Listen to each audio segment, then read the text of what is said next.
Hey guys, it's Lisa and welcome to my channel. Today we're going to make over some things and we're going to start with this little table. So we bought this at an estate sale and although I love it, there's little things about it. I don't like those screws showing, and I don't know, it almost had a plywood look to the top, although I know it isn't. And then I've never been a fan of this color of stain. So I'm giving this 2 coats of the color Buttercream. And then once I let that dry well, I went ahead and heavily distressed it. Because this is such a small table, and although it's got a lot of detail, I felt like it really needed some distressing. I'm not sure why I thought so, but I gave this some heavy distressing, and then I'm just going to do some very simple transfers on it. Now obviously this needed to be sealed first before I did the transfers, so I sprayed this with a clear matte finish, and then now I had purchased this transfer and used the very top part of it, but then I was left with the very bottom, and I just really couldn't figure out what to use it on. So I decided to use parts of it. So I'm going to use part of it on this and then save even the rest of it and do on something else later. I always save my leftovers no matter how small, because you'll find something that you can use it on. And transfers are pricey enough that you need to really get all the use out of them that you can. And it turns out that this one little piece is all that I needed for the top of this, and then I'll do a little bit of script stamping. And I thought about doing a color transfer along with this, but I decided I wanted to keep this neutral. So this was enough, I feel like. And again, I just added some script stamping to the other side. Then I think that added enough interest without limiting it too much. So I was happy with the look in the end. And then I thrifted a little tabletop dress form, and it's just one that I had that I found at a really good price. It actually originally came from Marshall's, but I'm just going to kind of add a little bit. I'm not going to do too much to this because it's too small to really do much with. But I want to add some lace to the bottom, and just add some stamping and appliques to it, and paint up the base. Now the base had a big crack in it, so I ended up having to repair that crack also. I painted that base in the color sea glass, and then once that dried well, then I went over it with an antiquing wax, and I think I just used a brown antiquing wax from Krylon, and I was pointing there at a crack in the base of it, so that was the crack that I ended up having to go back and repair and then paint over the top of that. Now I don't think this needs very much at all. I'm just going to take some hot glue and add a little bit of lace to it on the bottom, and again just some appliques and then some stamping. And I'm going to keep this one kind of simple because it's so small. I just don't feel like I can add a whole lot of detail. It would very easily look overdone. A friend had sent me some beautiful lace appliques, and that's what I ended up gluing on here, and somehow I missed that footage and didn't get to film that, or I filmed it but lost it somehow.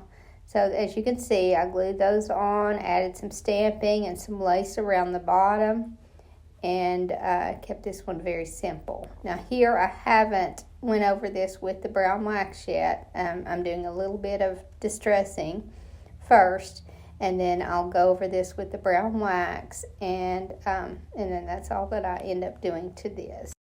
Now sea glass is just one of those colors I think that brown wax has a very good effect on. It almost gives it more of a greenish tint, but I really like the look that the brown wax has on this sea glass color. And as you can see, this looks much better with just a few simple little touches. Now the next item that I'm going to make over is a heart-shaped box. And this is a very large box. It kind of puts me in the mind of a hat box. So, but I love the color on it. That's one of the reasons that I purchased it. But I don't like this gold on the inside. So I'm going to paint the inside, but leave this color on the outside. I'm really happy with it. It has a few little places on it that need to be covered up, but that's fine. I can cover those with some decoupage.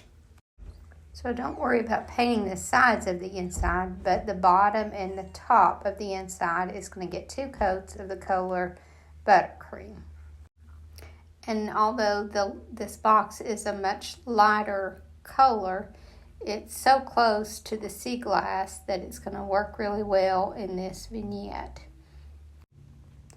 So I want to do some stamping on this. So I inked up my Kindest Regards stamps, but because I want to make this, I don't want a square look to this stencil.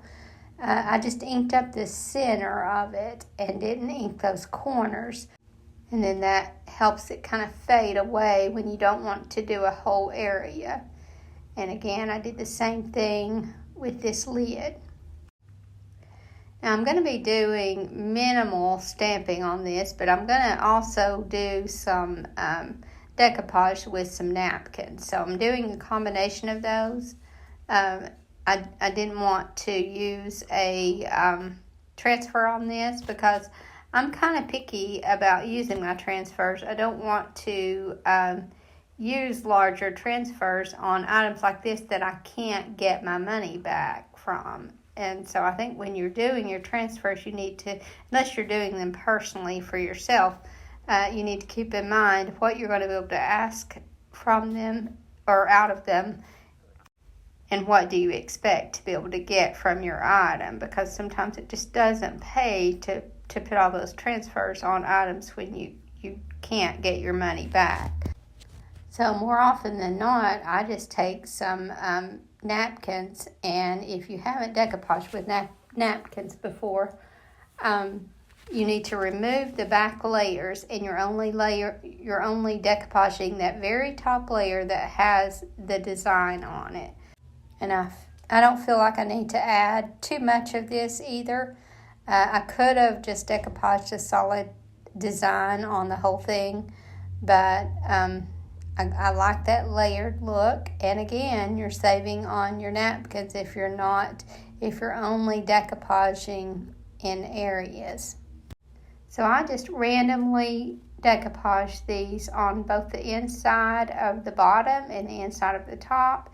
And then I even do some decoupaging around the edges randomly.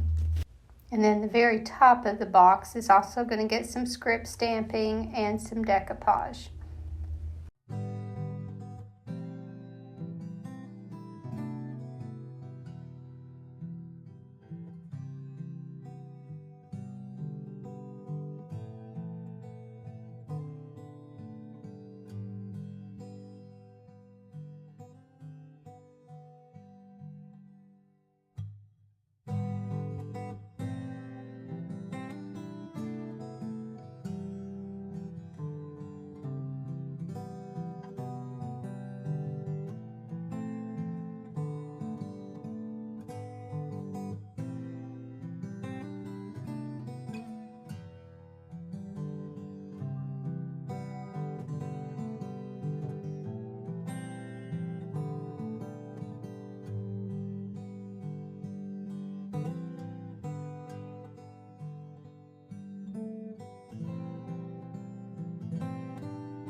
Now once I got this decoupaged and let it dry well, then I went over this with a clear matte finish, and I just used a spray.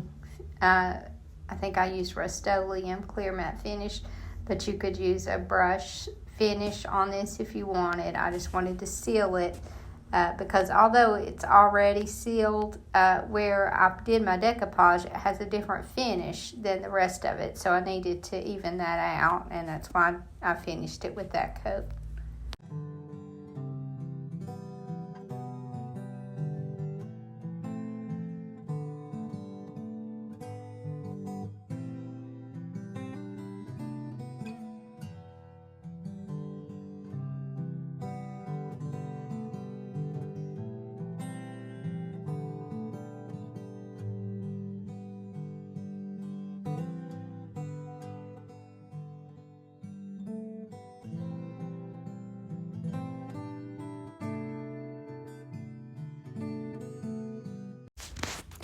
Now, I like to stage my items with old books, and I've gotten to where most of my old books I have sold.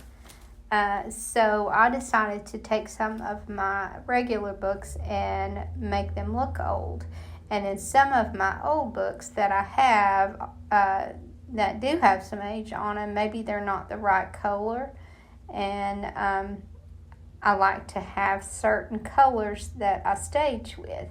So I'm going to show you some ways to make these books look older and to make them fit into your vignette, because a lot of these older books are darker colors and not the soft colors that I like to decorate with. So I'm just going to show you some ways, because I'm going to do a few of these books to go into this particular vignette. So I started to do a light base on this red book, and I don't know if you've ever tried to paint a red book before, but most of them bleed, and this one really badly. So as soon as you can see here, as soon as that paint touched the surface, it pulled that red through, and it ended up being like a Pepto-Bismol pink, which is not good.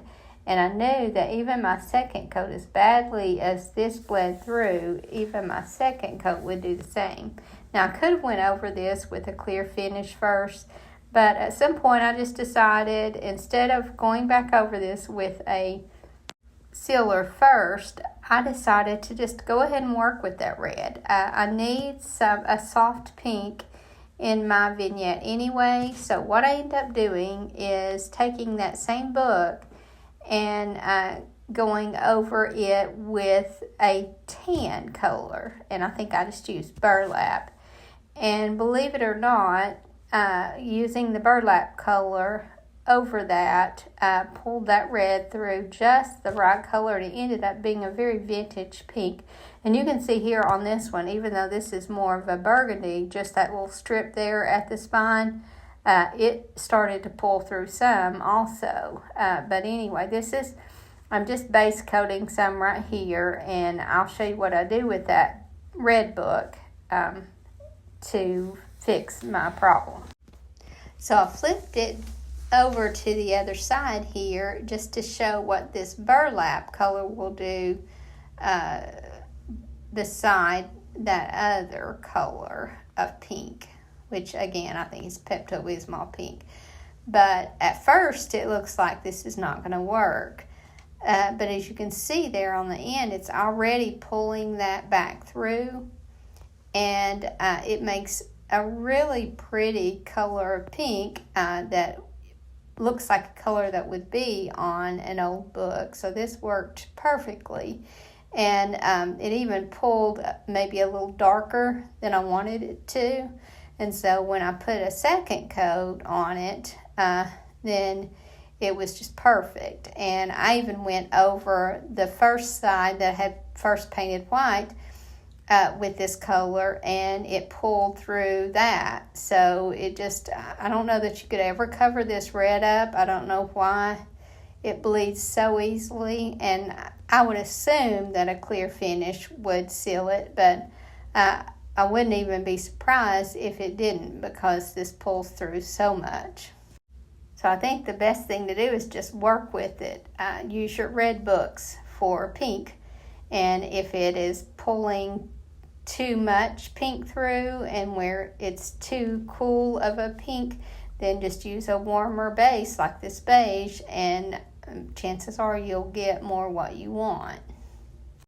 I didn't have time today, but one day when I have more time, I'm going to gather up a lot of my hardback books and paint them in colors that will go with a lot of the vignettes that I have in the store. That way, if I need to use them as a riser, then I could just pull out a couple, or if I need to put them in a vignette, then it will work for that. And I'm going to add minimal decor to the outside of this. I'm not going to put anything raised on them. I'm just going to add some decoupage, or not even decoupage, some stamping on them. And it looks here like this is not working, but it really, and I think a part of it is the lighting here, because I think even at this point, it showed it was the right color of pink. But as you can see here, it made a really big difference beside this other pink. And here's where I went over that to see if I could still get the color that I have on the other side, and it did. It looked really good. And although I'm not going to worry with dressing up the inside of these, I'm doing it to use for staging. So I don't need to do the inside. I'm going to paint around the edge where you see that little red lip around the edge. And I don't even worry with being extra careful, because I don't mind if I get some on the inside page. At some point I may do a scrapbook paper over that. And who am I kidding? I'm probably not going to be doing anything to the inside of it. So I just paint this where it will show from the sides. I want to make sure anything that shows from the sides is covered up. And so one coat of this was enough. And I added some scraps of a transfer on this one, down the spine and in the front. And this is just some scraps of one that I got from Dixie Belle called Vintage Post. And I'm just going to put some of that on the top and down the spine. And this will look more like a vintage book. But I'm also going to kind of sand over this once I get it transferred on. And I wanted to mention here that generally you need to put a sealer on your paint before you do your transfers. But on these books, I decided to try it without that, and it worked perfectly. These transferred so easily. So there really was no need to clear coat them, and I will do a clear finish in the end. But before that, I'm going to take my antiquing ink and just antique around the edges, and even some on the surface, just to make this look more old. And again, it's hard to tell here, but the color of pink that I got was just so pretty. So it was such a vintage pink, and I know it doesn't look real pink here, but it definitely was.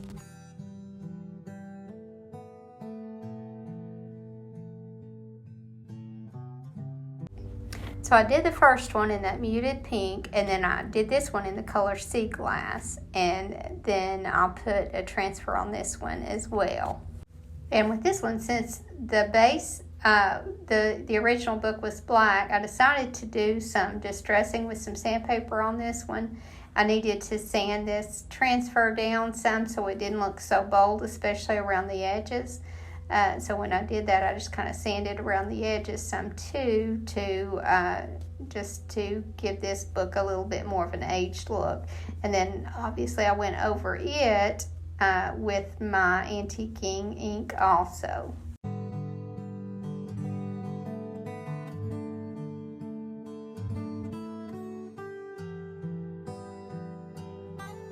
And because I didn't like the empty space there on the bottom, I just stenciled just a small part of this stencil on the bottom just to fill in that space.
And this book, I wanted the base coat on it to be the color Buttercream. So I gave this 2 coats of the color Buttercream. And then I'm going to do kind of a patterned background on this. And because I want to make this one look a little bit more like the old Reader's Digest, I'm not going to put that on the spine or anything, but I like that look. So I'm going to do a stencil pattern just with some regular eyeshadow, and then I'm going to spray a clear finish on that. And then I'm going to take some masking tape and do this kind of like those old Reader's Digest where the spine is a different color and it kind of overlaps onto the front and the back just a little bit, if that makes sense. But I'm going to kind of give this one that kind of look.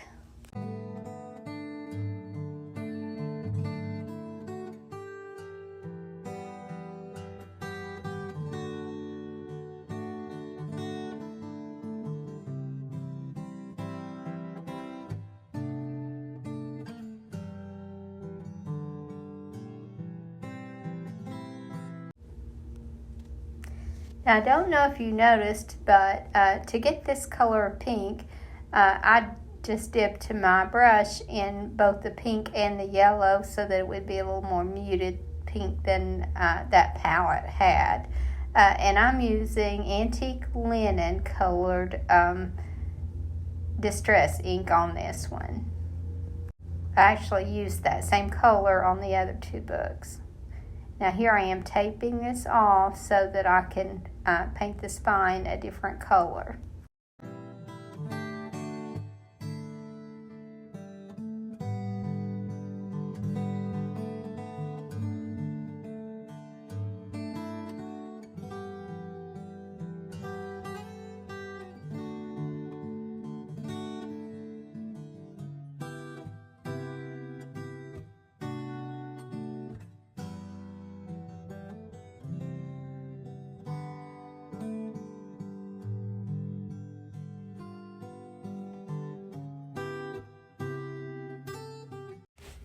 And now a little stamping on the spine, and this one is finished.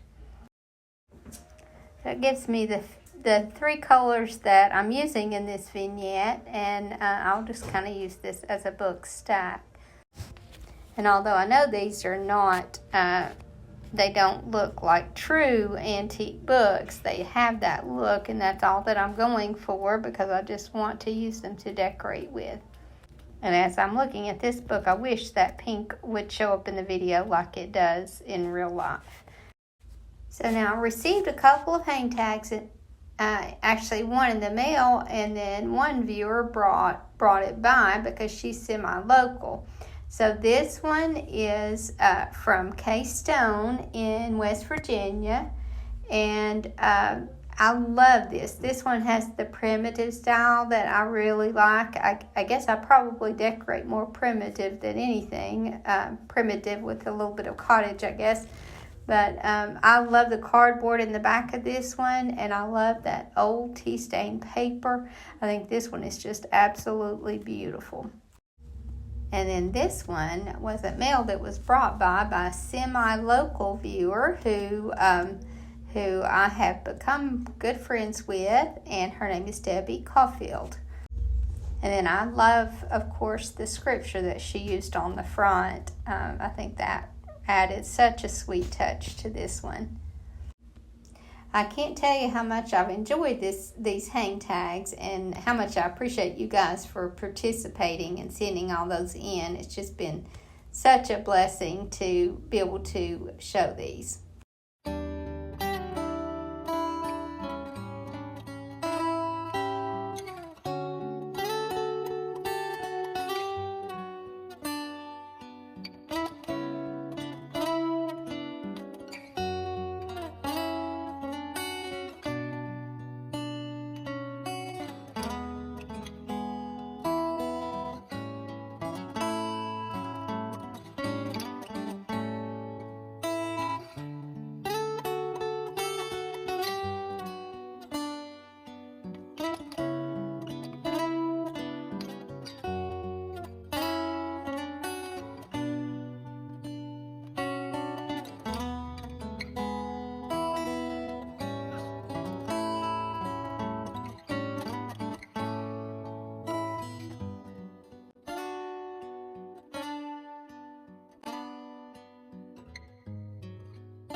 I hope you guys enjoyed this video, and I hope to see you in the next. Thank you so much for watching. Have a great evening, and God bless you and your family.